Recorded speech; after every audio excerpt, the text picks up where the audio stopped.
Okay so hey guys what's up. तो आज हम लोग बात करेंगे ट्विन और मल्टीपल प्रेगनेंसी के बारे में। So it's a very important topic for your next exam, NEET PG exam, और anywhere you are going to give viva और in your theory exams, right, in option and it's very important topic, right. ये तुम्हें topic आना ही चाहिए। और इसके दो science जो कि स्पेसिफिकली हर एग्जाम में तुमसे पूछी जाएंगे, that is lambda sign and T sign, what are they, and I am going to talk about that and it's very important topic. So इसको थोड़ा ध्यान से और अच्छे से समझना। तो इसका इंट्रोडक्शन की मैं बात करता हूँ। When more than one foetus simultaneously develops in uterus is called multiple pregnancy. तो एक से ज़्यादा फीटस जो है साइमल्टेनियसली डेवलप करता है in the uterus, it's called multiple pregnancy. When more than one foetus develops simultaneously in uterus is known as multiple pregnancy, that's right, right. Aetiology की मैं बात करूँ, twins can be of two varieties of obviously. Twins जो होते हैं दो varieties में हो सकते हैं, एक monozygotic and dizygotic twin, right. तो तुमने अगर रोबोट पिक्चर देखी होगी तो Aishwarya Rai was asking the questions to this Rajnikant, right? She was asking what are monozygotic and dizygotic twins. He answered it correctly. तो वहाँ से भी अगर तुम्हें याद होता है तो अगर कहीं से नहीं सीख सकते पिक्चर से सीख लो यार, ठीक है। Monozygotic twins are those twins जिनके मतलब जेनेटिक इम्प्रीमेंट जो है सब कुछ सेम हो, हर एक चीज़ सेम हो सिवाय फिंगरप्रिंट्स के, right. Dizygotic twins can be different, right. उनमें दो जाइगोट्स में होता है। मोनोजाइगोटिक ट्विन्स में बेसिकली क्या होता है, ये 30% केसेस में होता है, और डाइजाइगोटिक जनरली मोर कॉमन होता है, 70% ऑफ द केसेस में दिखते हैं, राइट। तो मोनोजाइगोटिक ट्विन्स में बेसिकली होता क्या है, यहाँ पे बेसिकली सिंगल स्पर्म जो होता है, एक स्पर्म जो है सिंगल जाइगोट को मतलब कि एक स्पर्म सिंगल ओवा को फर्टिलाइज करता है, राइट। अभी वो फर्टिलाइज किया, वो जाइगोट बनाया, और वो जाइगोट जो है दो में टूट गया। लेकिन डाइजाइगोटिक ट्विन्स में क्या होता है, two ova is fertilize by two different sperm at the same, ठीक है।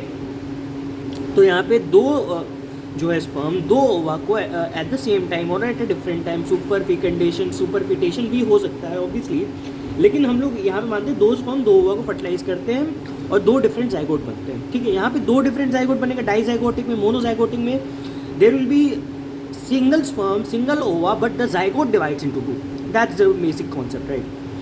तो मोनोजाइगोटिक ट्विन्स में ऑब्वियसली हमेशा अगर एक ही जाइगोट से बन रहा है तो हमेशा सेम सेक्स रहेगा, फिनोटाइप भी सेम रहेगी, उसकी ब्लड ग्रुपिंग भी सेम रहेगी, एचएलए टाइपिंग भी सेम रहेगी, सब कुछ सेम रहेगा। Same sex, same phenotype, same blood group and same HLA typing, right, ठीक। एक्सेप्ट एक चीज़ जो है फिंगरप्रिंट, जो है एक्सेप्ट नहीं, वो नहीं रहेगी इसमें, ठीक है। Same sex, same phenotype, same blood group और सेम एचएलए टाइपिंग रहेगी सिवाय फिंगरप्रिंट के, जो कि मैं बता चुका हूँ स्टार्टिंग में। सेक्स में भी सेम और डिफरेंट, यहाँ पे डाइजाइगोटिक में जो सेक्स है वो सेम या डिफरेंट हो सकता है। ऑब्वियसली दो जाइगोट बन रहे हैं तो obviously sex can be a different thing. Incidence इसका 1 in 250 प्रेगनेंसी होता है, एक मतलब हो सकता है 1 in 250 प्रेगनेंसी, राइट, ठीक। Incidence in India is obviously 1 in 80 pregnancy. अगर 80 बार मतलब कि 80 प्रेगनेंसीज में से हर एक प्रेगनेंसी में ही कॉमन है, तो it is generally dizygotic twins are more common. अगर हम लोग देखें कि ये 1 in 250 हो रहा है, ये 1 in 80 प्रेगनेंसी हो रहा है। तो मोनोजाइगोटिक ट्विन्स का भी क्लासिफिकेशन होता है जो कि हमें आना चाहिए, बहुत ही इंपॉर्टेंट है। तो depends on the time of division. Monozygotic का जो क्लासिफिकेशन है वो टाइम ऑफ डिवीजन पे डिपेंड करता है, ठीक है ना। If division in monozygotic twins occurs at, ठीक है ना। दो चीज़ें अगर देखो, इसको समझने के लिए दो चीज़ें पहले अपने दिमाग में बना लो। एक तो मेमोनिक याद कर लो, ट्रिक CA। हमेशा याद रखना कि जो कोरियन होता है, कोरियन वो एमनियन के बाहर आता है, ठीक है ना। तो अगर मान ले कि जो है, अगर मोनोजाइगोटिक ट्विन्स जो है डिवीजन पे, देखो मोनोजाइगोटिक की जो क्लासिफिकेशन है वो उसकी डिवीजन पे डिवाइड होती है, राइट। अगर अर्ली डिवीजन हो गया तो अर्ली डिवीजन उसका हो जाएगा, कोरियन और एमनियन का अर्ली डिवीजन हो जाएगा। जैसे कि अगर लेस देन 4 दिनों के अंदर हो गया, with in 72 hours, with in 3 days हो गया, तो डाई कोरियोनिक डाई एमनियोटिक बनेगा। समझ में आती है ये बात, मतलब दोनों कोरियन और एमनियन दोनों डिवाइड कर लिया, ठीक है। बाहर में ये कोरियन है, अंदर ये एमनियन है, ठीक है ना। तो अगर भी पहले मतलब कि पहले ही ये मतलब ये कोरियन हो गया, ये एमनियन हो गया, ठीक है ना, अंदर वाला। अगर पहले 4 दिन में हो गया तो ये दोनों अलग अलग हो जाएंगे। अभी जो 4 से 8 वाले दिन में होता है तो क्या होता है, अभी जो है कोरियन एक से जुड़ा रहा है लेकिन केवल एमनियन अलग हुआ, तो मोनोकोरियोनिक हो जाएगा, डायएमनियोटिक हो जाएगा, ठीक। और यही चीज़ अगर 4 दिन का गैप बना लो कि 8 से 12 दिन में हुई, तो ये भी सेम रहेगा और ये भी सेम हो जाएगा, समझते हो। ये कोरियन भी सेम रहेगा और एमनियन भी सेम रहेगा, राइट। तो क्या होगा, मोनोकोरियोनिक मोनो एमनियोटिक, समझ में आता है। यही चीज़ अगर 12 दिन से ज़्यादा हो जाए, ठीक है ना, तो दोनों ट्विंस जो हैं अपने में आपस में जुड़ जाएंगे, उन्हीं को क्या कहते हैं कि कंजॉइंट ट्विंस, राइट। समझ में आती है ये बात। देखो फिर समझाता हूँ। मान लो तुम्हारा है कोरियन, ठीक है ना। इसके अंदर क्या होगा भाई, हमने समझा कि इसमें होगा एमनियन, ठीक है ना। अब क्या होता है, एक जाइगोट तो एक ही है भाई हमारे पास, ठीक है। अगर इनका डिवीजन जो है 4 दिन से के पहले हो गया, 4 दिन के पहले हो गया, तो क्या होगा, ये दो ले में डिवाइड हो जाएंगे, ठीक है, पूरा बीच से डिवाइड हो जाएगा, ठीक। तो क्या होगा, एक इधर कोरियन आ रहा है, एक इधर कोरियन आ रहा है, एक इधर एमनियन आ रहा है, एक इधर एमनियन आ रहा है, ठीक। तो क्या होगा, डाई कोरियोनिक डाई एमनियोटिक, समझ में आती है बात। यही चीज़ अगर 4 से 8 दिन में हो, ठीक है ना, 4 से 8 दिन में हो, तो ये जो लाइन है ना, वो लाइन ये इतनी रह जाएगी, तो केवल इसका डिवीजन होगा। तो क्या होगा, single Korean, monochorionic, die amniotic, एक एमनियन इधर, एक एमनियन इधर, डाई एमनियोटिक, राइट। यही चीज़ अगर 8 से 12 दिन के हो जाएगी, तो ये लाइन जो है गायब हो जाएगी, ठीक। ऐसे याद कर लो, लाइन गायब हो जाएगी। तो क्या हुआ, मोनोकोरियोनिक मोनो एमनियोटिक। यही चीज़ अगर 12 दिन से ज़्यादा हो जाएगी, तो जो ट्विंस हैं वो आपस में ज्वाइन हो जाएंगे, उन्हीं को क्या कहते थे, कंजॉइंट ट्विंस। आई गेस तुम्हें समझ में आ गया होगा, ठीक है। Factors which affect dizygotic twins. अब जो कुछ फैक्टर्स होते हैं जो डाइजाइगोटिक ट्विंस को अफेक्ट करते हैं, क्या क्या फैक्टर्स होते हैं। रेस, कोई रेस को अफेक्ट कर दिया, ठीक है, रेस के हिसाब से डाइजाइगोटिक ट्विंस। कहीं देखो क्या होता है, केरला में एक गांव है, ठीक है ना, तुमने अगर डॉक्यूमेंट्री देखी हो उसकी, तो वहाँ पे जो है ट्विन प्रेगनेंसी के बहुत ही ज़्यादा इंसिडेंसेस होते हैं, राइट। रेस के ऊपर डिपेंड कर सकता है इसके factors. Maternal family and history of twinning, किसी की मैटरनल फैमिली में हिस्ट्री ऑफ ट्विनिंग रहा है तो उनमें भी ऑब्वियसली ट्विनिंग का संभावना ज़्यादा होता है, राइट।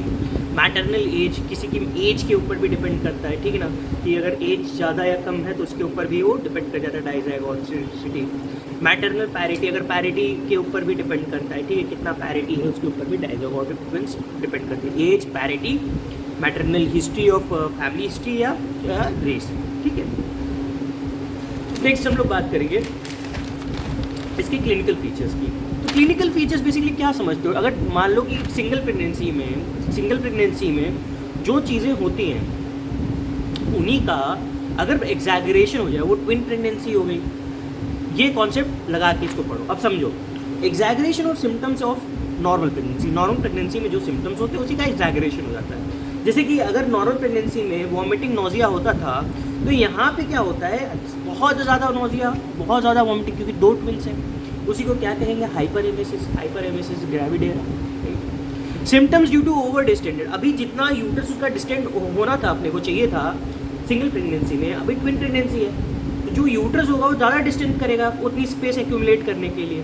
तो क्या होगा, symptoms due to over distended uterus कुछ आएंगे। क्या क्या सिम्टम्स आ सकते हैं, कार्डियो रेस्पिरेटरी एम्बैरसमेंट होगा, जैसे डिस्पनिया, पाल्पिटेशंस हो सकते हैं, cardio respiratory problems like dyspnoea, palpitations, right. Swelling of legs, varicose vein and haemorrhoids, तो लेग्स की स्वेलिंग हो जाएगी तुम्हारे, तुम मतलब कि जो तुम बैठ रहे हो, काम वाम कर रहे हो, लगातार काम करने पे तुम्हारा उस टाइम पे, क्योंकि अभी क्या होता है, यूट्रस को ब्लॉक करता है, बेसिकली आईवीसी को कंप्रेस करता है। अभी ओवर डिस्टेंड होगा तो आईवीसी ज़्यादा कंप्रेस होगा, तो आईवीसी ज़्यादा कंप्रेस हुआ तो क्या होगा, स्वेलिंग होगा, वेरिकोज वेन्स हो सकते हैं, हेमोरॉइड्स हो सकते हैं, ठीक है, वेरिकोज वेन हो सकता है, हेमोरॉइड्स हो सकते हैं, स्वेलिंग ऑफ वेन्स हो सकता है, obviously. Unusual rate of abdominal enlargement, excessive foetal movements, अभी एक्सेसिव फीटल मूवमेंट्स मिलेंगे और एब्डोमिनल इनलार्जमेंट जो है अनइक्वल रहेगा। पीरियड ऑफ जेस्टेशन से, अगर तुम्हारा, तुम कहते हो कि ना, जैसे कोई टीचर तुमसे पूछे कि अगर पीरियड ऑफ पीओजी से ज़्यादा बड़ा तुम्हारा यूट्रस का साइज़ पता चल रहा है तुम्हें, तो क्या क्या सोचोगे, तो एक ट्विन प्रेगनेंसी अपने दिमाग में रखना, ठीक है। और सबसे पहला आंसर तुम्हारा होना चाहिए रॉन्ग डेट्स, ट्विन प्रेगनेंसी, पॉलीहाइड्रोमनियोस, ठीक है, ये सब जो है बेसिक कारण होते हैं। एग्जामिनेशन पे क्या मिलेगा, अब सोचो, देखो ट्विन प्रेगनेंसी ऐसा टॉपिक जो जिसमें सोचना है, तुम्हें रटना कुछ भी नहीं है, सोचना है। जनरल एग्जामिनेशन पे क्या मिलेगा, ऑब्वियसली देखो प्रेगनेंसी केस में आयरन डेफिशिएंसी एनीमिया तुम जानते हो सबसे कॉमन होता है, तो यहाँ पे ज़्यादा एनीमिया होगा, तो ज़्यादा बच्चे को ब्लड भेजना है, पहला। एक्सेसिव वेट गेन, भाई प्रेगनेंसी में जानते हो वेट गेन होता है, ठीक है। Twin pregnancy excessive weight gain. Oedema होगा, ऑब्वियसली मैं बता चुका हूँ क्यों होगा। Over distended uterus, compress the IVC, नीचे गया, bilateral pedal oedema, swelling of legs, varicose veins, hemorrhoids, oedema of feet. High BP हो जाएगा ऑब्वियसली, ठीक है ना। जैसे जानते हो इक्लैम्शिया अगर तुमने कॉन्सेप्ट पढ़ा होगा कि थोड़ा प्रेगनेंसी रिलेटेड हाइपरटेंशन हो जाता है थोड़ा महिला को, ठीक है, तो हाई ब्लड प्रेशर होगा। प्रोटीन्यूरिया, ऑब्वियसली प्रोटीन्यूरिया हो सकता है। एब्डोमिनल एग्जामिनेशन पे, इंस्पेक्शन पे क्या देखोगे, undue enlargement of abdomen, bowl shape, barrel shape abdomen हो जाएगा, ऐसे मतलब कि बैरल की तरह तुम्हारा एब्डोमेन इलाज होगा, अनड्यू इनलार्जमेंट होगा।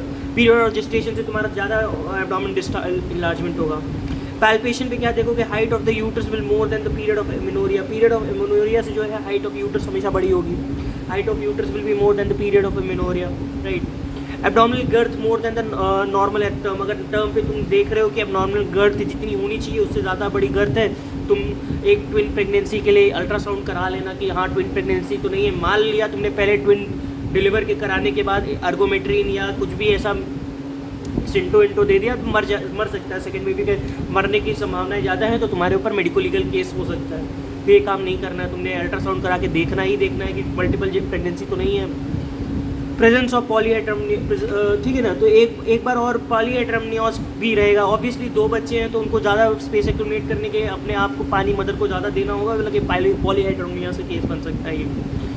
Palpation of too many foetal parts, अब क्या होता है कि तुम पाल्पेट करते हो, ग्रिप्स लगाते हो, तुम्हें समझ में आता है अरे ये तो एक फीटल पार्ट्स नहीं है, मल्टीपल फीटल पार्ट्स तुम्हें समझ में आएंगे। ऑब्वियसली यही मिलेगा, ठीक है ना, पाल्पेशन पे, राइट। ऑस्कल्टेशन में 2 distinct foetal heart sound can be heard with silent area in between. मान लो कि एक फीटस इधर है, एक फीटस इधर है, 2 फीटस हो गए, तो यहाँ पे एक फीटल हार्ट का पाल्पेशन हुआ है, बीच में साइलेंट एरिया आया और यहाँ पे एक फीटल पार्ट का पाल्पेशन हुआ, फीटल हार्ट रेट का ऑस्कल्टेशन हुआ, राइट। तो यही चीज़ है, 2 distinct foetal heart sound can be heard with silent area in between. Investigation में ऑब्वियसली तुम इन्वेस्टिगेशन में क्या क्या कराओगे, रूटीन एएनसी तो कराओगे भाई, एंटीनेटल केयर, जो भी आयरन डेफिशिएंसी एनीमिया के लिए आयरन दोगे, ठीक है, फोलिक एसिड डिफिशियंसी करेक्ट करोगे, ठीक है, ये सब करना ही करना है। Anti scan nuclear translucency scan कराना है, कलर ड्रॉपलर कराना है कि कुछ ऐसा तो परेशानी नहीं है। ट्रांसवाजाइनल सोनोग्राफी पे तुम्हें डीसीडीए एमसीडीए देखना है, ठीक है। DCDA what is meant by DCDA, that is तुम्हारा डाइकोरियोनिक डायमनियोटिक, हाँ ये इंपॉर्टेंट है। ट्रांसवाजाइनल सोनोग्राफी का थोड़ा सा कॉन्सेप्ट समझो। डीसीडीए में क्या हो रहा था बेसिकली, ठीक है ना, तो डीसीडीए में अगर मैं देखूँ कि दो कोरियन होंगे, 2 एमनियन होंगे, तो कितनी मेम्ब्रेन हो रही है, 1 2 3 4 मेम्ब्रेन हो रही है डीसीडीए में। तो इसी 4 मेम्ब्रेन जब तुम ट्रांसवाजाइनल टीवीएस में देखोगे तो इसी को कहते हैं लैम्डा साइन या ट्विन पीक साइन, इसी को कहते हैं ट्विन पीक साइन पॉजिटिव होगा। और ये ऑब्वियसली 4 मेम्ब्रेन है तो थिक मेम्ब्रेन होगी, 4 मेम्ब्रेन है तो थिक मेम्ब्रेन होगी, और 4 मेम्ब्रेन है तो थिक मेम्ब्रेन होगी तो 2 सेंटीमीटर से ज़्यादा बड़ी होगी। अभी एमसीडीए में क्या होता है, एमसीडीए में तुम्हारा मोनोकोरियोनिक हो गया, 2 एमनियन हो गया, तो कितनी लेयर होगी, 1 2 एक दूसरे के बीच में, मतलब दोनों ट्विन्स के बीच में, तो इसी को क्या कहते हैं, टी साइन पॉजिटिव होगा इसमें एमसीडीए में, मोनोकोरियोनिक डायमनियोटिक ट्विन्स में। और यहाँ पे ऑब्वियसली 2 मेम्ब्रेन है तो थिन मेम्ब्रेन हो गया, 2 सेंटीमीटर से कम होगा। समझ में आती है ये बात। नेक्स्ट हम लोग बात करेंगे इसमें कॉम्प्लिकेशन के बारे में। इसका कॉम्प्लिकेशन बहुत ही इंपॉर्टेंट है, तो तुम्हें कॉम्प्लिकेशन बहुत ही ढंग से और बहुत ही तमीज़ से पढ़ के जाना। Complication of twin pregnancy, complication can be divided into maternal and foetal complication. 2 तरह के कॉम्प्लिकेशन में हम लोग ट्विन प्रेगनेंसी को डिवाइड करते हैं, एक होता है मैटरनल कॉम्प्लिकेशन, एक होता है फीटल कॉम्प्लिकेशन, ठीक है ना। मैटरनल कॉम्प्लिकेशन की अगर मैं बात करूँ तो सबसे पहला मैटरनल कॉम्प्लिकेशन क्या हो सकता है, देखो नॉर्मल प्रेगनेंसी में भी अनीमिया होता है, लेकिन यहाँ पे सीवियर अनीमिया होगा क्योंकि 2 ट्विन्स हैं भाई, मतलब कि 2 बच्चे हैं तो ऑब्वियसली ट्विन है तो उसमें ज़्यादा तुम्हें ब्लड चाहिए होगा, तो अनीमिया हो सकता है। दूसरा क्या हो सकता है, पॉलीहेड्रमनियोस हो सकता है, बच्चे को एक्यूमुलेट करने की ज़्यादा स्पेस चाहिए तो इसलिए पॉलीहेड्रमनियोस का केस होएगा। अभी पॉलीहेड्रमनियोस का केस होएगा तो क्या होगा कि ये बच्चा जो है प्री टर्म लेबर में जा सकता है, ठीक है, बंदा जो है बच्ची जो महिला है चाहे जो वुमेन है वो प्री टर्म लेबर में जा सकती है। और क्या हो सकता है, पॉलीहेड्रमनियोस का केस है तो pre mature rupture of membrane भी हो सकता है, ठीक है। ये समझ में आती है कि जो वुमेन है वो pre mature rupture of membrane के लिए ससेप्टेबल हो गई, ज़्यादा वो ससेप्ट करेगी उसको, ठीक है। मतलब पॉलीहेड्रमनियोस केस है obviously pre mature rupture of membrane पे जा सकती है, प्री टर्म लेबर पीआरओएम इसमें जा सकती है, कॉर्ड प्रोलैप्स हो सकता है, ठीक है। सडन गश, देखो जब होता है तुम्हारा 3rd स्टेज ऑफ लेबर में गया, मतलब मान ले कि बच्चा निकला 3rd स्टेज ऑफ लेबर में, तो क्या हुआ, एकदम से सडन गश ऑफ पूरा जो फ्लूइड है पॉलीहाइड्रोमियोस के कारण जो फ्लूइड है वहाँ पे एमनियोटिक फ्लूइड, वो एकदम सडन गश की तरह जाए तो कॉर्ड प्रोलैप्स हो गया। कॉर्ड इंटेंगलमेंट हो सकता है, इसी को कहते हैं इंटरलॉकिंग और ट्विन। मान लो पॉलीहाइड्रोमियोस से बच्चा इधर उधर घूम रहा है तो आपस में जो उनकी कॉर्ड्स है ना वो आपस में इंटरलॉक हो गई, ठीक है। जैसे तुम इमेजिन करो कि एक टब लो, एक टब में पानी भर दो और उस टब में 2 रस्सी डाल दो, ठीक है ना, और टब को हिलाओ खूब जोर जोर से, तो कुछ टाइम बाद देखो कि जो दो रस्सियाँ हैं अलग अलग वो आपस में इंटैंगलमेंट टाइप का हो जाएगा, ठीक है ना। तो देखो कि इंटैंगलमेंट टाइप का हो जाएगा और कभी कभार वो इंटैंगलमेंट इतना सीवियर हो जाता है कि वो फीटल डिस्ट्रेस करा सकता है। तो इसीलिए इंटरलॉकिंग और twins is a very severe complication seen in cases of twins who are there out there, right. Abruptio हो सकता है, अब्रप्शियो प्लेसेंटी हो सकता है, ठीक है। पेनफुल ब्लीडिंग हो गई, ठीक है ना, अब्रप्शियो प्लेसेंटी हो सकता है, ठीक है, मतलब प्रोग्रेसिव पेनफुल ब्लीडिंग होने लगी वहाँ पे, ठीक। नेक्स्ट क्या है, यूट्राइन ओवर डिस्टेंशन हो सकता है, ठीक है। यूट्राइन का ओवर डिस्टेंशन हो गया तो क्या होगा, प्रीटर्म लेबर ऑब्वियसली PROM के लिए जाएगा यूट्राइन ओवर डिस्टेंशन के लिए। तो प्रेशर सिम्टम्स करवा सकता है, प्रेशर सिम्टम्स मैं बता ही चुका हूँ कि रेस्पिरेटरी डिफिकल्टी और इडीमा, कार्डियो रेस्पिरेटरी एम्बैरसमेंट जिसमें आएगा डिस्निया, और क्या आता है तुम्हारा, डिस्निया तो होगा ही होगा, और पैल्पिटेशंस आएंगे इसमें। प्रेशर सिम्टम्स में यहाँ पे रेस्पिरेटरी डिफिकल्टी और इडीमा हो सकता है। वो यूट्राइन ओवर डिस्टेंशन है तो ऑब्वियसली वो PPH के लिए प्रेसिपिटेट करता है, पोस्टमार्टम हेमरेज के लिए, कि यूट्रस अभी कार्य से मतलब नहीं इन्वॉल्यूट हो पाया, एकदम से अंदर आया तो एटॉनिक PPH के कारण से क्या हुआ कि दिक्कत हो गया उस बंदे को, PPH। सब इन्वॉल्यूशन ऑफ यूट्रस, सब इन्वॉल्यूट कर गया, यूट्रस कार्य से इन्वॉल्यूट नहीं किया, ठीक है ना, बहुत ज़्यादा डिस्टेंडेड था, इन्वॉल्यूट करना चाहिए था जितना उसको, उतना वो किया ही नहीं, ठीक है ना। नेक्स्ट हम लोग बात करेंगे इसमें size of the placenta. Size of the placenta जो है इंक्रीज़ कर गया, तो size of the placenta increase हुआ तो क्या हो सकता है कि मान लो प्लेसेंटा इतना बड़ा हो गया, अभी प्लेसेंटोमेगैली हो गया, तो क्या हुआ, प्लेसेंटा नीचे आ गया, नीचे अंदर लोअर यूट्राइन सेगमेंट पे आया तो क्या होगा, प्लेसेंटा प्रीविया हो सकता है, ठीक है। PPH हो सकता है, प्लेसेंटा बड़ा हो गया, ऑब्वियसली वो मतलब कि टिश्यू टोन ट्रॉमा थ्रोम्बिन जो भी मतलब यही सब, देखो 2 तरह के PPH होते हैं ना, पढ़ा ही होगा तुमने यार, 4 तरह के PPH होते हैं, ठीक है। एक तो होता है तुम्हारा टिश्यू के कारण, ट्रॉमा के कारण, टोन के कारण या थ्रोम्बिन के कारण। तो मान लो टिश्यू ही बड़ा हो गया, प्लेसेंटा ही बड़ा हो गया, तो ऑब्वियसली PPH के लिए हो जा सकता है। ह्यूमन प्लेसेंटल लेक्टोजन जो है क्या कराता है, अगर HPL बढ़ गया है, देखो नॉर्मल प्रेगनेंसी में भी क्या होता है, इंसुलिन का हल्का सा रेजिस्टेंस होता है, लेकिन ट्विन प्रेगनेंसी में केस में HPL ज़्यादा होगा तो ज़्यादा इंसुलिन का रेजिस्टेंस होगा, जिसके कारण से ज़्यादा प्री डिस्पोजिशन रहेगा to genetic diabetes mellitus, GDM का ज़्यादा प्री डिस्पोजिशन रहेगा। तो इसका हमने फ्रीक्वेंट मॉनिटरिंग कराना है ट्विन प्रेगनेंसी में ऑब्वियसली, ठीक है। HCG बढ़ेगा, HCG क्या करवाता है, बेसिकली नोजिया वोमिटिंग के लिए रिस्पॉन्सिबल होता है। अगर ये ज़्यादा हो गया तो जो बंदी होगी, जो वुमेन होगी, वो प्रेसिपिटेट कर जाएगी to the hyperemesis gravidarum, right. Fetal complication बहुत सारे फीटल कॉम्प्लिकेशन है, ठीक है। देखो इसमें कंटेंट लिखने का बहुत ज़्यादा कंटेंट है, ठीक है ना, लेकिन कोशिश करो कि कम लिखो और ज़्यादा एक्सप्लेन कर पाओ कि हाँ मैं क्या कहना चाह रहा हूँ, अगर बंदे को समझ में आ जाएगा।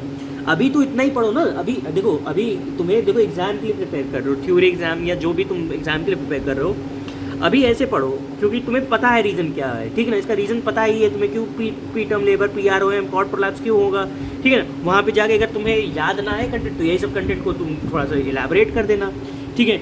Anaemia, polyhydramnios, uterine over distension, size of placenta बढ़ गया तो क्या होगा, तो ऑब्वियसली यही सब सिम्टम्स आएंगे यार, ठीक है ना।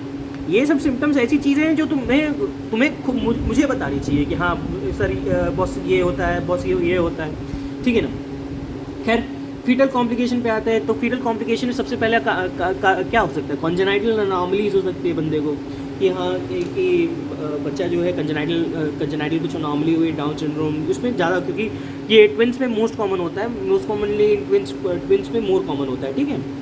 इंक्लूड क्रोमोसोमल अनॉमलीज, कुछ क्रोमोसोमल अनॉमलीज भी इन बच्चों में कॉमन होती है, राइट। एबॉर्शंस क्या होता है, increase rate of first and second trimester abortion, तो यहाँ पे जो है first and second trimester abortions के रेट जो है बढ़ जाते हैं, क्योंकि PROM या प्री मैच्योर लेबर हुआ, ठीक है, प्रीटर्म लेबर हुआ तो क्या हो गया, अबॉर्शन हो सकता है, ऑफकोर्स ही बात है। Pre maturity is the most dangerous contribute to morbidity and mortality, obviously pre maturity अगर हुई बच्चे को प्री मैच्योरिटी में जो बेसिकली 3-4 चीज़ें होती हैं, याद रखना उसको क्या क्या होता है। रेस्पिरेटरी डिस्ट्रेस सिंड्रोम हो सकता है, नेक्रोटाइजिंग इंट्रोकोलाइटिस हो सकता है, और क्या होता है इंट्रावेंट्रिकुलर हेमरेज वगैरह हो सकता है। तो इसके कारण से क्या होता है कि तुम्हारा मोर्टेलिटी और मॉर्बिडिटी जो है बच्चों में ज़्यादा हो जाती है प्री मैच्योरिटी के कारण। Most dangerous complication, right. Most common cause of complication of twin pregnancy is pre term labour. ठीक है, एक चीज़ याद रखना कि प्री टर्म लेबर जो है मोस्ट कॉमन कॉम्प्लिकेशन है of twin pregnancy, right. Most common complication, right. एक चीज़ यहाँ पर से याद रखना, मैटरनल साइड। IUGR भी हो सकता है बंदे को, कि बंदा एक मान लो कि कुछ कारणों से एक सही रहा है, दूसरा वाले के बंदे को IUGR हो गया, जिसकी मैं आगे बात करूँगा, ठीक है, कुछ स्पेशल कॉम्प्लिकेशंस में। और क्या हो सकता है, एस्फेक्सिया हो सकता है, बर्थ स्टिल बर्थ हो सकता है, ठीक है ना, एस्फेक्सिया वगैरह, स्टिल बर्थ वगैरह हो सकता है। ठीक, अभी तुम सोच रहे हो कि जो हमको पढ़ना था बॉस आपने बताया ही नहीं अभी तक, जो मेन स्पेशल कॉम्प्लिकेशन। तो स्पेशल कॉम्प्लिकेशन पे आते हैं। Special fetal complication seen in monochorionic diamniotic twins, और किसी में नहीं मिलेगा। तुम्हें अगर लगता है कि डाइकोरियोनिक डायएमनियोटिक में मिलेगा, नहीं भैया, ठीक है। डाइजाइगोटिक ट्विंस मिलेगा, नहीं भैया। ये किस में केवल मिलता है, मोनोकैरियोनिक डायएमनियोटिक ट्विंस में। अगर पूछा जाए तुमसे, क्योंकि 99% बच्चों को मैं ये कंफर्म कर रहा हूँ कि तुम्हें पता ही नहीं होगा किस में मिलता, किस में। तुम्हें लगता है डाइजाइगोटिक में भी मिलेगा, मोनोजाइगोटिक में भी मिलेगा, मोनोजाइगोटिक में इसमें भी मिलेगा, DCDA में भी तो मिल जाएगा, नहीं, मोनोकैरियोनिक डायएमनियोटिक ट्विंस में मिलेगा। और वो कौन सी कॉम्प्लिकेशन है, 2 कॉम्प्लिकेशन जो सबसे ज़्यादा तुम लोग पढ़ते हो, सबसे ज़्यादा। ये सब चीज़ें नहीं पढ़ोगे तुम लोग, सबसे रेयर वाली और सबसे खतरनाक चीज़ पढ़ोगे, ठीक है ना। वो क्योंकि पता है ना मेरे को कि यार अभी क्या है ना, कंपटीशन के चक्कर में लोग कॉमन चीज़ें नहीं पढ़ते हैं। तो क्या होता है कि वो रेयर चीज़ें पढ़ते हैं, तो वो रेयर डॉक्टर हो जाते हैं। If you will read common things, you will be commonly correct.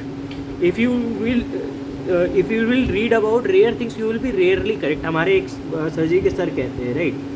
तो मेरे हिसाब से कॉमन चीज़ ज़्यादा पढ़ना चाहिए, तो कॉमनली करेक्ट हो जाओगे, ठीक है ना। लेकिन रेयर चीज़ पढ़ोगे तो भाई रेयरली करेक्ट होगे। तो इसलिए कॉमन चीज़ पे ज़्यादा दिमाग लगना चाहिए, ठीक है ना कि रेयर चीज़ों पे। खैर, अब अगर इसकी बात आई गई तो ये भी पढ़ लेते हैं। TTTS होता है और TRAP होता है, ठीक है।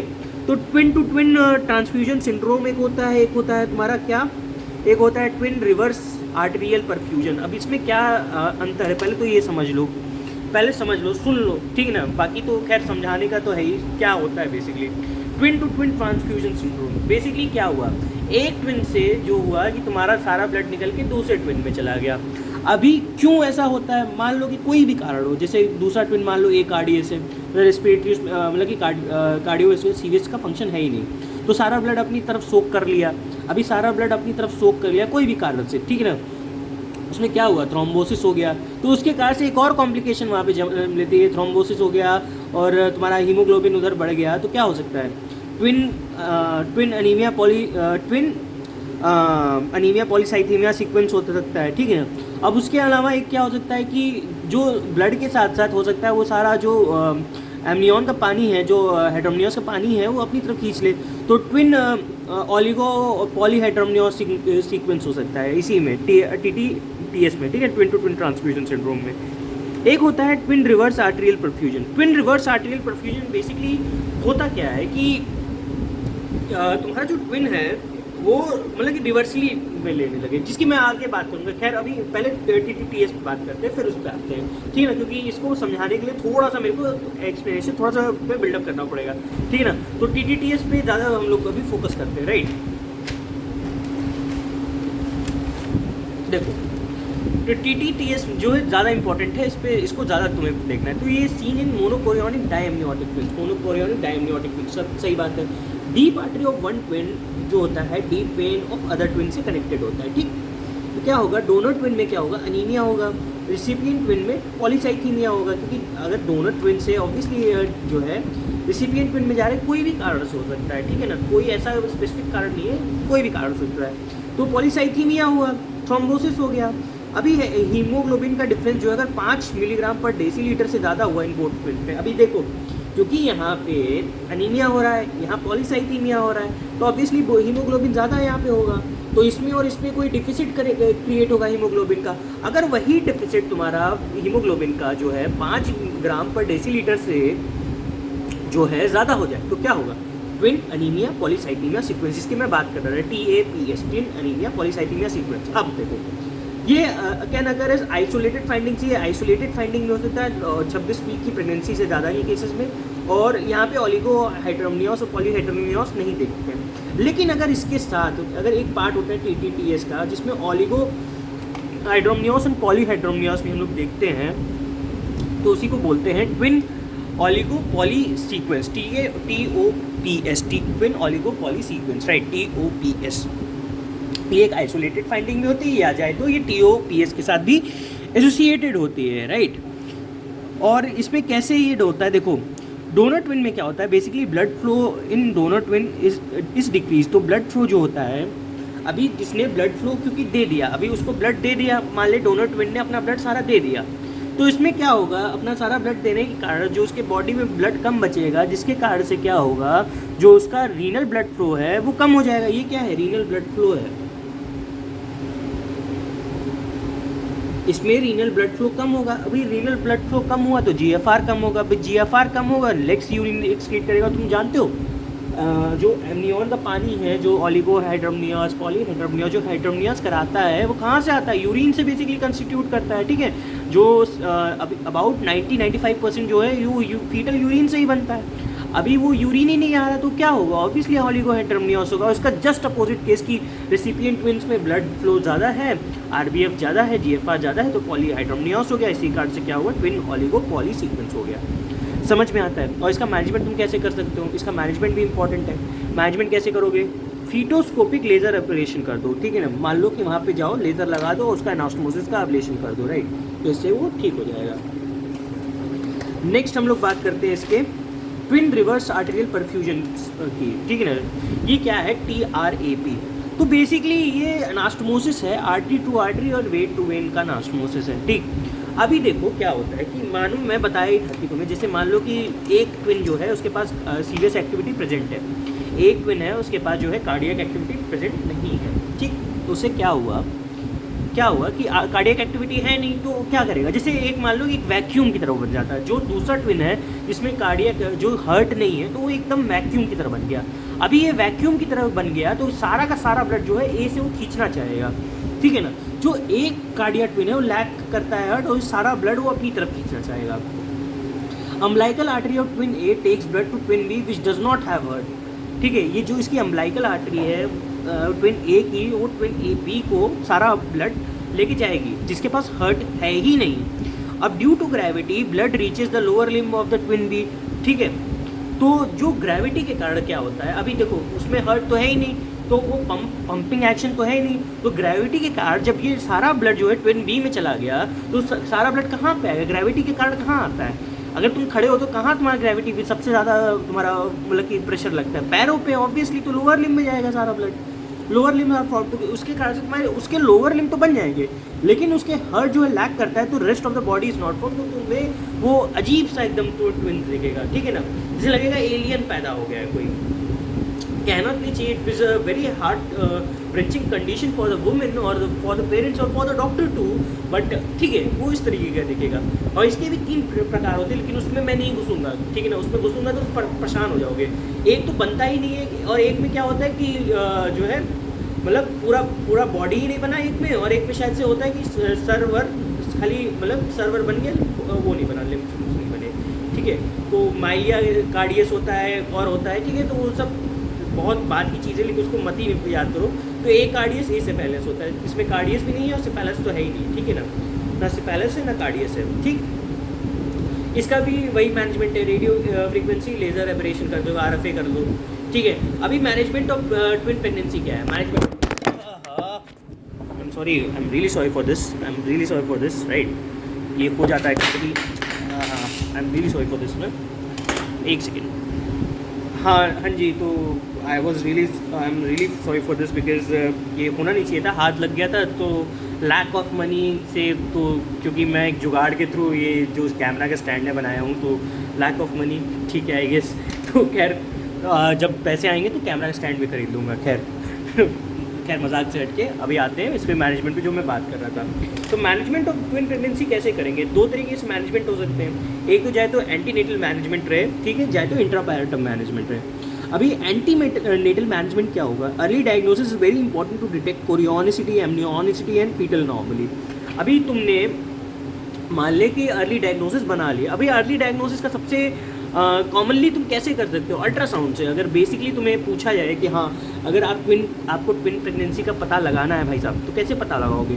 तो आप बताओगे कि अल्ट्रासाउंड आपने कराना है। अल्ट्रासाउंड से आपको ट्विन पीक साइन, जो भी लैम्डा साइन, टी साइन, या जो फीटल सैक्स मिल गए तो फीटल सैक्स मिल जाएंगे, ठीक है ना? तो उससे पता चल जाएगा कि हाँ ट्विन प्रेगनेंसी है नहीं, ठीक है। अगर आप रेडियोलॉजिस्ट बन रहे हो तो आपके लिए बहुत एक्साइटिंग होता है पहली बार फीटल सैक देखना, ठीक है ना? तो बहुत ही मज़ा आता है कि हाँ फीटल सैक देख रहे हैं। हम लोग जाते थे पोस्टिंग में तो we love to see fetal sacs, right? दिखाते नहीं थे वो अलग बात है, लेकिन अपन जाते तो घुस जाते थे अपन देखने का है, ठीक है ना? खैर अर्ली एंटीलिटल मैनेजमेंट में अर्ली डायग्नोसिस, अगर देखो एंटीलिटल मैनेजमेंट में अपन ने क्या किया, अर्ली डायग्नोसिस कर लिया, तो वो बहुत ही इंपॉर्टेंट है कि अर्ली डायग्नोसिस करना, कि हाँ कि हमने जल्दी से जल्दी डायग्नोस किया उसको, और इससे क्या होता है हमारी कोरियोनिसिटी, एमनियोनिसिटी और फीटल अनोमलीज का पता लग जाता है। तो आप उस हिसाब से मैनेज करते हो ना। जैसे अगर तुमने अर्ली डायग्नोसिस किया तो कोरियोनिसिटी, एमनियोनिसिटी का पता चला। अभी एमसीडीए ट्विन है, मान ले एमसीडीए ट्विन है, तो ऑब्वियसली आपको पता है कि टीटीटीएस में या टीआरएपी में जा सकता है बंदा, और उसके हिसाब से तुम्हें मैनेजमेंट करना है। रेडियो फ्रीक्वेंसी एब्लेशन में एग्रीवेशन तुम सोचोगे, प्लान करोगे ना उसी हिसाब से। कोरियोनिसिटी, एमनियोनिसिटी और फीटल अनोमली के बारे में सोचोगे, तुम प्लान करना चालू कर दोगे। डाइट में क्या करोगे? अभी डाइट में तुम्हें क्या करना है, अभी जितना तुम्हें डाइट चाहिए थी नॉर्मल प्रेगनेंसी में, उससे थोड़ा सा ज़्यादा डाइट तुम लोगे तो extra 300 KCL kilo calorie per day खाओगे। इंक्रीज इन प्रोटीन नीडेड, ठीक है। डाइटरी रिक्वायरमेंट, प्रोटीन बढ़ा दोगे, कैलोरीज बढ़ा दोगे, आयरन बढ़ा दोगे, फोलिक एसिड बढ़ा दोगे, रेस्ट दोगे मदर को, ज़्यादा आपको चलना फिरना नहीं है। कॉर्टिकोस्टेरॉइड दोगे, क्योंकि यहाँ पे प्री मैच्योर लेबर का मतलब कि प्री टर्म लेबर का ज़्यादा चांसेस हैं, तो कॉर्टिकोस्टेरॉइड दोगे ताकि उसकी जो बच्चों की जो है लंग मैच्योरिटी थोड़ी सी हैसन हो जाए, राइट। फीटल सर्विलेंस कराओगे, जैसे कि USG, NST और कलर डॉपलर से मोर फ्रीक्वेंट ANC विजिट। यहाँ पे एक तरीके की ये हाई रिस्क मदर हो जाती है, हाई रिस्क तो नहीं बोलूँगा, लेकिन ANC विजिट्स की ज़्यादा रखना, क्योंकि हाँ ऑब्वियसली हो सकता है इसको कॉम्प्लिकेशंस होने के ज़्यादा चांसेस है, राइट। इंट्रापार्टम मैनेजमेंट में क्या करोगे? Multi disciplinary team approach. पहले तो मल्टी डिसिप्लिनरी इसका जो मैनेजमेंट होना चाहिए, ऑब्वियसली हॉस्पिटल बेस्ड डिलीवरी होनी चाहिए, और अच्छे हॉस्पिटल में होना चाहिए जहाँ पे मल्टी डिसिप्लिनरी टीम अप्रोच हो, जिनमें तुम्हारा ऑप्शन गायनी, नियोनेटोलॉजिस्ट, ठीक है ना, या और एनेस्थेसिस्ट तीनों हो, ठीक है। Presence of USG is very helpful and should be there, क्योंकि प्रेजेंस ऑफ USG तुम्हें USG से प्लेसेंटा प्रीविया के भी पता चल जाएगा। प्लेसेंटा प्रीविया का तो नहीं है केस, ठीक है ना। मान ले कि twin pregnancy associated with placenta previa, तो ट्रायल और लेबर नहीं लोगे तुम, कोशिश करो C सेक्शन से निकाल के काम अपना खत्म करें, ठीक है ना। तो presence of USG is very helpful and should be there, ठीक है। प्रेजेंस USG का होना चाहिए कि तुम्हें C सेक्शन करना है या नॉर्मल वैजाइनल डिलीवरी ट्राई करनी है। Secure IV line, send blood for cross match, ringer lactate drip started, ये रिंगल लैक्टेट है, ठीक है। तो IV लाइन सिक्योर करोगे, वही ब्लड को भेजोगे क्रॉस मैच के, और लिंगर लैक्टेट की ड्रिप स्टार्ट कर दोगे, राइट। डिलीवरी कैसे कराओगे ट्विंस का, ये सबसे इंपॉर्टेंट है, पूछा जाता है, हर कोई पूछता है तुमसे। अगर तुम्हारे पास ट्विन का केस आ गया, ये सबसे इंपॉर्टेंट टॉपिक और सबसे अंतिम में आ रहा है। ऑब्वियसली तुम्हारा दिमाग अभी तक पक चुका होगा, मैं जानता हूँ, लेकिन कोशिश करो थोड़ा सुन लो। डिलीवरी और ट्विंस कैसे कराओगे? Most common presentation both twins अगर वर्टेक्स है, सबसे ज़्यादा जो कॉमन प्रेजेंटेशन है वो है कि दोनों बच्चे तुम्हारे वर्टेक्स पोजीशन पे है। सेकंड मोस्ट कॉमन प्रेजेंटेशन क्या है कि एक बच्चा वर्टेक्स पे है, अदर ट्विंस इन ब्रीच पे है, ठीक है ना। तो इंटरलॉकिंग एक तरीके से हो गया, एक बच्चा वर्टेक्स, एक बच्चा ब्रीच पे। ये ब्रीच और वर्टेक्स का ये कॉन्सेप्ट तुम लोग को पता होगा ना।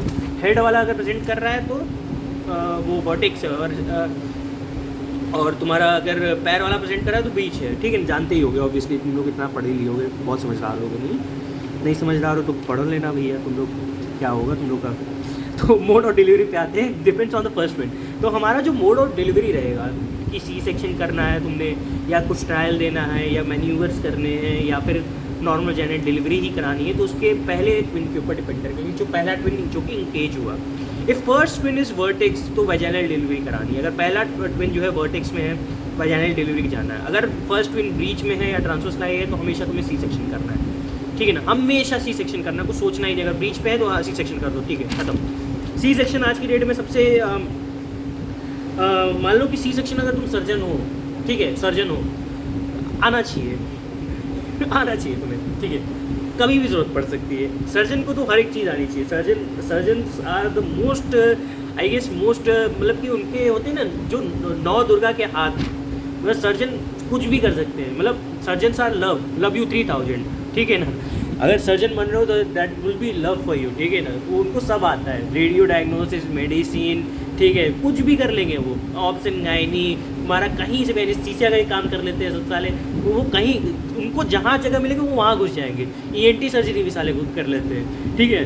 मान लो ऑप्थेल्मो का नहीं, बस ऑप्था का नहीं कर सकते, बाकी तो साले सब कहीं भी घुस जाते हैं सब, ठीक है। तो एक चीज़ है सर्जन की, अगर सर्जन बन रहे हो तो ऑब्वियसली तुम्हें हर पूरा मतलब ये मल्टी फेसेटेड पर्सनालिटी होना चाहिए, allrounder in every sense, right. खैर,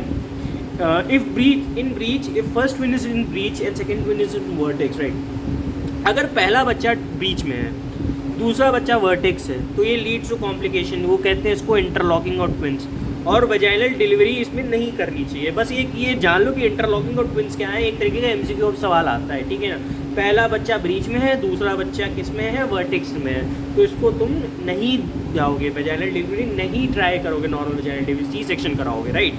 पहला बच्चा ब्रीच में, दूसरा बच्चा वर्टेक्स में, राइट। अभी देखो, पहला बच्चा अगर वर्टेक्स में, अभी तीन चीज़ें हो जाएगी, तीन तरीके की चीज़ें मैं आपको बताऊंगा अभी। पहला बच्चा वर्टेक्स में, दूसरा बच्चा वर्टेक्स में, दोनों में क्या करोगे, बोथ वर्टेक्स में है तो ऑब्वियसली वजाइनल डिलीवरी दोनों में कराओगे। और टाइम ड्यूरेशन जो होना चाहिए, जो सेकंड ट्विन के लिए जो है हमने टाइम ड्यूरेशन होना चाहिए 30 मिनट के अंदर आना चाहिए। If it is exceeding take for C section, अगर उससे ज़्यादा ये टाइम ले रहा है, 30 मिनट से ज़्यादा टाइम ले रहा है, तो दूसरे बच्चे को तुमने सी सेक्शन से बाहर निकाल लेना है। अगर पहला बच्चा वर्टेक्स में है और दूसरा बच्चा बीच में है, तो पहला तो वजाइनल डिलीवरी से निकाल लो, दूसरे के लिए तुम्हें क्या करना है, असिस्टेड ब्रीच डिलीवरी। अगर पहला बच्चा तुम्हारा वर्टेक्स में है, दूसरा बच्चा तुम्हारा किस में है, ट्रांसवर्स लाइन में है, तो पहले बच्चे को वजाइनल डिलीवरी दे दो। सेकंड ट्विन के लिए तुम्हें पेशेंट को ओटी में तो ऑब्वियसली हो गई, तो उसको जीए लगा दो। अभी जीए में क्या करना है, अपना तुम हाथ लेके अंदर जाओ, यूट्रस में घुसो, अपना हाथ लेके यूट्रस में घुस जाओ, ठीक। होल्ड करो बच्चे के पैरों को, क्योंकि अभी क्या है, ब्रीच पोजीशन, अरे किस में है यार, ट्रांसवर्स लाइन में है, तो बच्चे के जो फीट है, जिस साइड पे उसका फीट है, उसके फीट को ग्रैब करो, ठीक है ना, और उसको ब्रीच बना दो।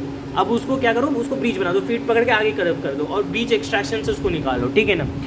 यूट्रस के अंदर हाथ डालो अपना, बच्चे का पैर पकड़ो, ब्रीच बनाओ, उसको ब्रीच एक्सट्रैक्शन से बाहर निकालो। इसको कहते हैं इंटरनल पोडालिक वर्जन, एक एक्सटर्नल सिफेलिक वर्जन है, वो उसकी बात मैं कभी और करूँगा, लेकिन इंटरनल पोडालिक वर्जन तुम्हें आना चाहिए, ठीक है, इंपॉर्टेंट है और तुम्हें पूछा जाता है। तो ये बात रही तुम्हारी ट्विन के और उसके मैनेजमेंट के ऊपर। उम्मीद है तुम्हें समझ में आएगा और बहुत ही इंपॉर्टेंट टॉपिक आना चाहिए, ठीक है ना। नहीं आता है तो पढ़ लेना यार, इंपॉर्टेंट है, हर जगह पूछा जाएगा, नेक्स्ट एग्जाम, नीट एग्जाम, ठीक है, थ्योरी एग्जाम, वाइवा, हर जगह पूछा जाएगा, कहीं भी तुम बचोगे नहीं, इस टॉपिक से नहीं बच पाओगे, ठीक है। तो मिलते हैं तुमसे।